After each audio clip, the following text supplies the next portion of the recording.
Today's goal, we want to be able to solve systems of inequalities, put them on a graph and be able to determine solutions, all right? So a system of inequalities, remember what the word system means. When you solve a system of something in algebra, that means you're solving like two or more of them grouped together. So here you have two inequalities grouped together. That's called a system.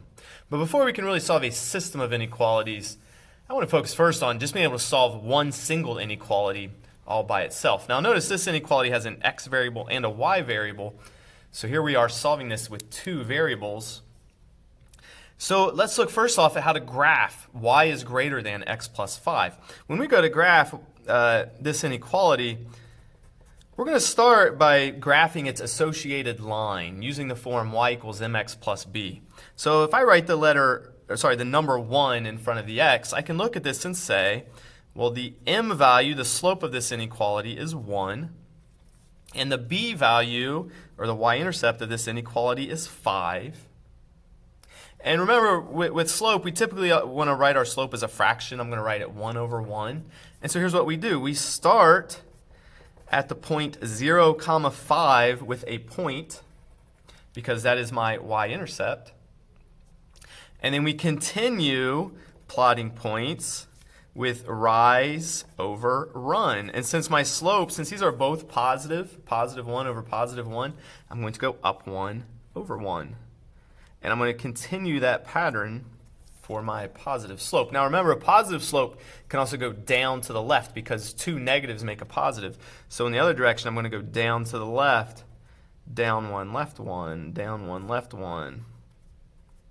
Okay, so here's what, if I connected all these points together, that would be the line y equals x plus 5. Okay, remember, this is an inequality with a greater than sign. And so to finish off this graph, there's two rules we need to follow.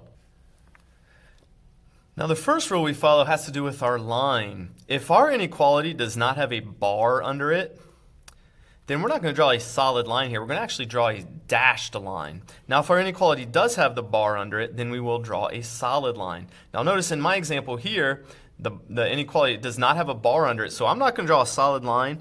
I'm actually going to draw this line with little dashes all the way throughout it. This is in essence a broken line, and I can still put arrows on the end of it, but this is a broken line. I'll talk about later what this means. So that's one rule to follow. Now the other rule to follow has to do with the shading of this graph. If we have either of the greater than signs, and your inequality is in this y form, okay, the y equals form. If you have any of the greater than signs, we're going to shade above the line. If we have either of the less than signs, we're going to shade below this line. You'll notice I have a greater than sign, so I'm going to shade everything above this line. Now, I have pencil here, so I'm going to do my shading, oh boy. All right, I'm going to shade everything above this line kind of like this with pencil. Now, if you have pen, this gets really messy. I'll show you what to do in a later example if you have pen, what you can do. Okay, but here's what my graph looks like of y is greater than x plus 5. Okay, so what does this shading mean? What does this dashed line mean? Let's check these individual points and see if they're solutions or not. So let's start with the point 2, 10. The point 2, 10 is way up here. That is clearly, the point 2, 10 is clearly in the shaded region, and that means guaranteed that this is a solution to the inequality. In other words, if I plugged a 2 in for x and a 10 in for y, it is indeed true that 10 is greater than 2 plus 5. Okay, 10 is greater than 7, so that makes sense. Yes, it is a solution. I know that because it falls in the shaded region. Now let's try another point. 4, 5. If I go on my graph to 4 and 5, this point is clearly not in the shaded region. And so I know without a shadow of a doubt that, whoops, sorry, that's a 4, 5. I know that the point 4, 5 is not a solution to this inequality. If I plugged a 4 in for x and a 5 in for y, that's going to be a false statement. Okay, now where it gets a little tricky is this last one, this point -2, 3. Now -2, 3 falls right on our dashed line. And since this line is dashed, the answer is going to be no. Okay? A dashed line means that all the points that fall on the line itself are not solutions. Okay. Now, if this would have been a solid line, the answer would have been yes. But since it's dashed and it falls on the line, the answer is no. See what happens at -2, 3. If I plug in -2 in for x, okay, if I try to solve this inequality, if I plug in -2 in for x and take -2 plus 5, I'm left with this statement that 3 is greater than 3. And remember, that's false. 3 is not greater than 3. It's equal to 3, but it's not greater than 3, so the answer is no. Now, if I would have had a little bar underneath there, now all of a sudden it does become true. All right, so with this in mind, with this example to look at, go ahead and try this check problem. Give this one a shot. Let's see how you do on it. Hit pause on your video right now. All right, and let's check these solutions. So here, look at my inequality. I had less than or equal to. So the equal to bar means it's going to be a solid line. The less than sign means I'm going to shade below. Okay, and then let's check each of these points. 8, -2. Oh, and here's what I do. If I'm using a pen and I'm trying to shade, instead of just making a gigantic mess like this, a lot of times I'll just draw kind of these lines coming out of here to use for my shading. All right, so the point 8, -2 is not in the shaded region. That is not a solution. The point 2, -8, that clearly is in the shaded region. That is a solution. And then here you have a point -8, 1. It falls right on the line. Well, since this time the line is solid, this time it's going to be a yes. That is a solution because it falls on a solid line. All right, with that in mind, let's look at our next example where we actually start doing a system. So here the idea is we're going to do the same thing, but we're going to do 2 inequalities at the same time. All right, so let's graph these one at a time. My first one is going to start at 7. And it has a slope of -2/1. And so I'm going to start just by drawing this line first. From 7, I'm going to go down 2 and over 1. And I can also go up to the left. I can go up to left 1. That's also a negative slope. Okay. I'll worry about my type of line later. All right, my next line then, it has a slope of +2 and a y-intercept of -1. So my next line my next inequality is going to start at -1, and its slope is +2. So it's going to go up 2 over 2, up 2 over 1. Sorry, up 2 over 1, up 2 over 1, and positive slope can also go down to the left. So down to left 1. Okay, now let's worry about the shading and whatnot. My first inequality has the bar and it's greater than. So this is going to be a solid line, and I'm going to shade above. Let's go ahead and do that. So here I draw a solid line. Now, here's the thing. I'm not going to go crazy shading just yet. I'm just going to kind of memorize that this one's going to go above. Now my second inequality, it's going to be a dashed line because there's no bar, and I'm going to shade below. And so let me go ahead and draw my dashed line first. Put my little arrows on there. Now let's talk about the shading. So I need to be above this first line. I'm not going to go crazy shading yet. I'm going to make just kind of like little marks here to kind of remind myself. I need to be above the solid line, but I need to be below the dashed line. Okay. So my final solution is only the region that has where both of the shadings intersect. Okay, so think about, I almost have like 4 regions here. I have like a region 1, a region 2, a region 3, and a region 4. And let's think about each of these regions. Region 1 here, it's above the solid line, which is good, but it's also above the dashed line, which is bad. This region 1 here is not considered a solution because it has to fall in the shadings of both of my inequalities. Now number 2 is just completely in the wrong spot altogether. It just doesn't fall in the same region. It's below the solid line and it's above the dashed line. That's completely opposite of what it should be.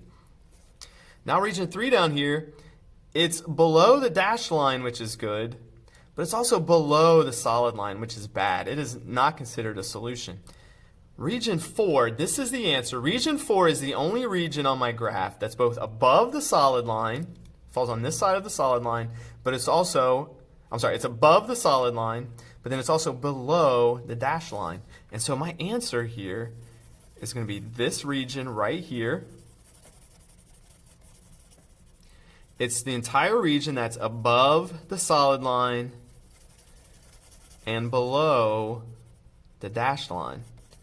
In other words, it's the region where both of my shadings intersect. This is it. This is the entire answer. So let me plot these points on here. So I realize this is a little hard to see, but the point 5, 4, it is clearly in the shaded region.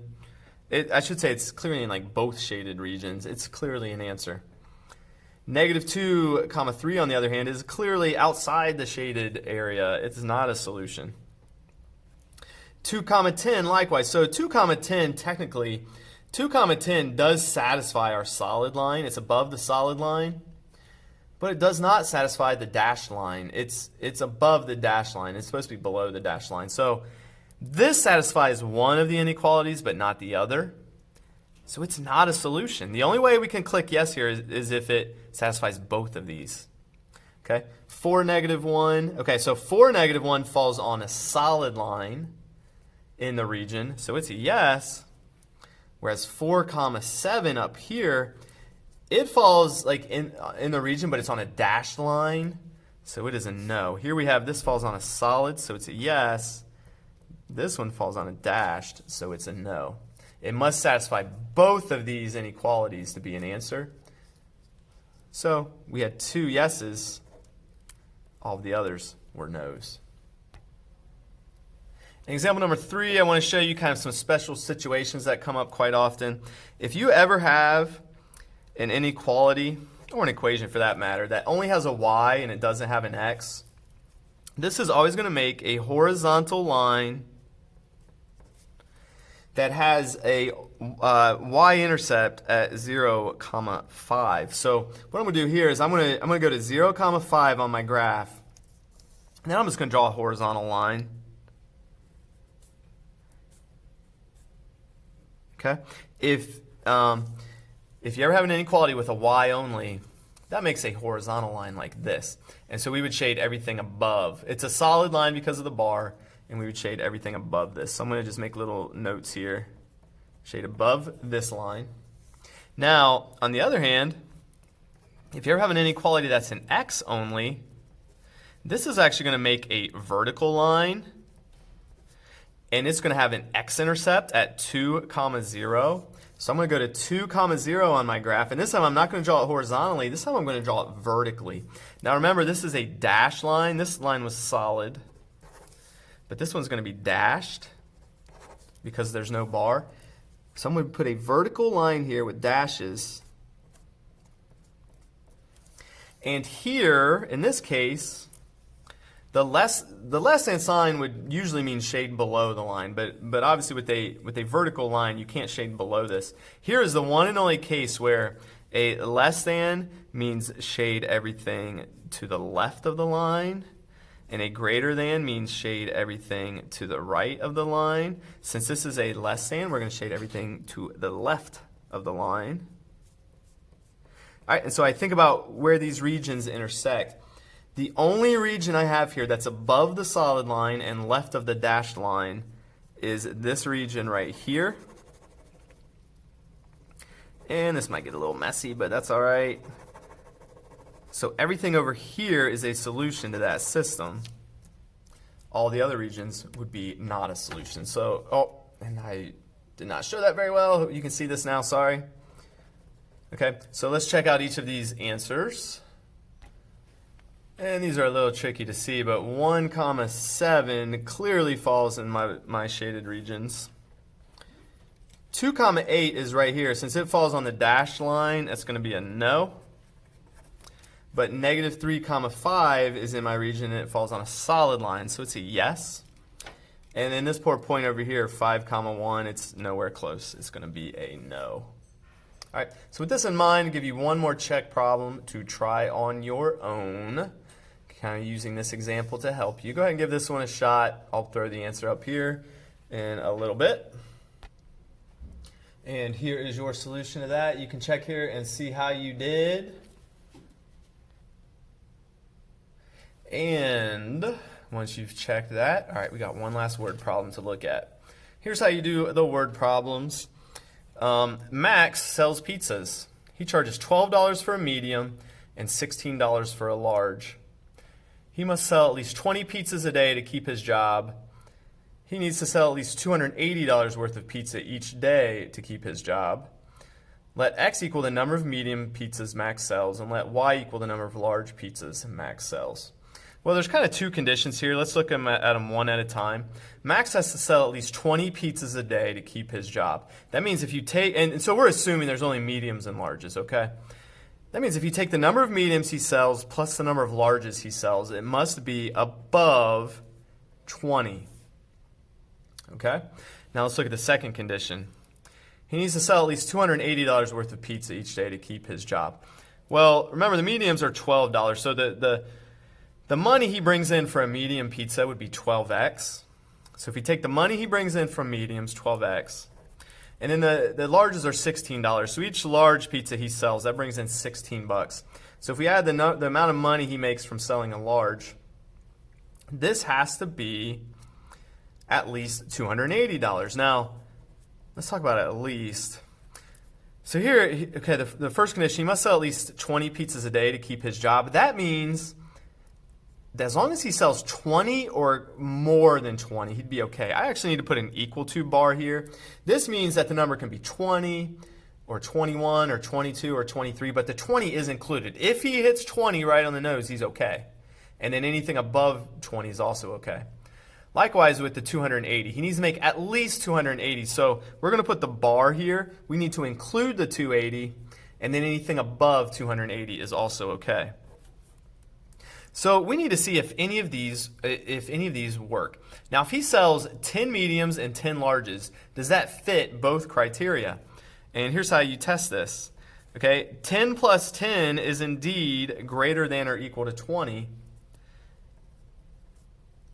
That is true. If I put 10 in for X and 10 in for Y, 10 plus 10 is 20, I get this true statement, 20 is greater than or equal to 20. It's actually equal to 20, so that satisfies.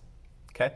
Now I have to try this next one. Now I have to take 12 times 10 plus 16 times 10 and see if that answer is greater than or equal to 210. Well, let's try it out. If I do 12 times 10 plus 16 times 10, I actually get 280 right on the nose. And so that also checks out. Since both of these check out, I don't even have to look at a graph. I can do it algebraically by hand on a calculator. Yes, that would be okay. If he sells 10 mediums and 10 larges, he's okay. He gets to keep his job. Okay? Now, let's try another one that probably won't work. So let's look at like this 15 and 5. So the 15 and the 5 is clearly going to satisfy the first condition. 15 plus 5 is 20. So if he sells 15 mediums and 5 larges, he hits the first condition. He sold 20 pizzas. But if you plug it into the second condition, let's see, 16 times 5. If you plug it into the second condition, I have this gut feeling it's going to be less than $280. Let's try 12 times 15 plus 16 times 5. Yeah, that comes out to less than $280. And so he has failed the second condition. That means he fails. He does not get to keep his job. He did not sell enough pizza. Okay, so looking at the last two, the 20 and the 20 is going to work, all right? If he sells 20 mediums and 20 larges, that's way over, that's 40 pizzas total, okay? That totally satisfies the first condition. And he's going to make $560. That totally satisfies the second condition as well. That'd be a killer day for him. This last one, though, we don't even have to get that far to see that it's going to fail. If he only sold 4 mediums and 14 larges, that's only 18 pizzas total. He already failed the first criteria, so it doesn't even matter how much money he makes. He is considered a failure at that point. All right, so hey, I know this was a long lesson, but use these examples to help you on your actual assignment, and best of luck. Take care.